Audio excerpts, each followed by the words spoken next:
Assalamualaikum warahmatullahi wabarakatuh. Setelah kita melewati Hari Raya Idul Fitri dan saling memaafkan antara keluarga, antara rekan kerja, dan juga semua kaum muslimin, sudah saling meminta maaf dan memaafkan. Tentu hal ini jangan sampai terulang kembali perbuatan-perbuatan kita yang melukai orang lain, seperti misalkan kita punya sifat pemarah. Jangan sampai kita meminta orang lain untuk memaklumi sifat kita yang pemarah, memaklumi sifat kita yang judes, kasar kalau ngomong. Ya enggak dong, justru hari yang fitri ini, apalagi kita sebagai seorang muslim yang beriman, seharusnya jangan memelihara sifat buruk, tapi kendalikan. Itu kan perintah Nabi. Makanya Nabi memerintahkan kepada umatnya, la tagdob walakal jannah, jangan marah maka bagimu surga. Begitupun di dalam hadis yang lain, sahih ya hadisnya, tentu tadi juga hadisnya sahih. Nabi menyampaikan, orang yang hebat itu bukan berarti orang yang menang dalam bergulat, tapi orang yang hebat itu adalah orang yang mampu mengendalikan emosinya ketika dia marah. Jangan dipelihara gitu. Marah, sifat-sifat buruk jangan dipelihara, tapi dirubah gitu. Karena Islam itu mengajarkan etika yang baik, moral yang baik. Kendalikan emosional. Jangan suruh orang lain memaklumi kita ya. Nanti kitanya rugi dong. Karena setiap sikap kita di dunia, kalau kita nggak gila ya, akan ditanya, akan dimintai pertanggungjawabannya di hadapan Allah. Kecuali kita gila gitu, mau marah-marah juga ya nggak akan ditanya, nggak akan dimintai pertanggungjawabannya di hadapan Allah. Kalau misalkan kitanya suruh orang lain memaklumi kita, ya saya ini ya marah, pemarah gitu, saya itu kasar, saya itu kalau ngomong judes gitu, suruh maklumi mereka ke kita gitu. Ya yang jelas mereka ya banyak yang gak nyaman dekat dengan kita. Kita makin marah gitu. Ya kitanya dosa. Marah itu jangan dikira gak dosa.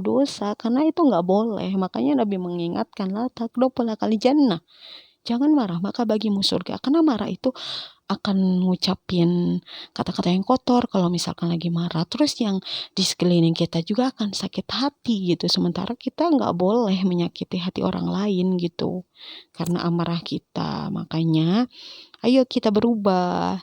Jangan meminta orang lain untuk memahami kita. Tapi berubahlah untuk diri kita. Untuk Allah gitu. Berubahlah untuk agama ini.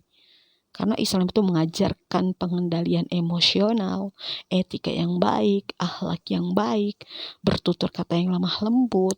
Kan banyak di dalam Al-Qurannya juga. Ada tuh di dalam Al-Quran, sejelek-jelek suara adalah suara keledai. Ya tahu kan suara keledai kayak gimana. Tapi Islam juga pertengahan, seimbang gitu. Tidak boleh berbicara itu mendayu-dayu gitu kan, lemah lembut mendesah di depan lawan jenis.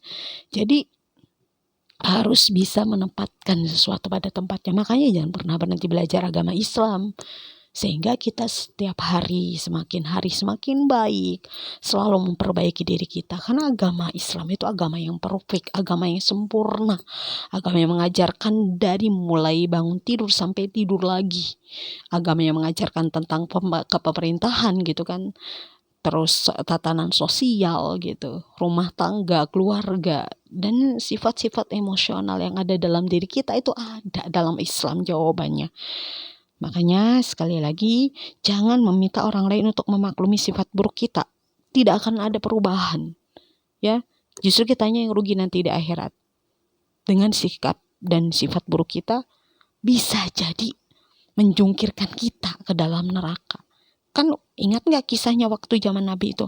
Ada seorang perempuan, dia malamnya ibadah, siangnya puasa, tapi apa?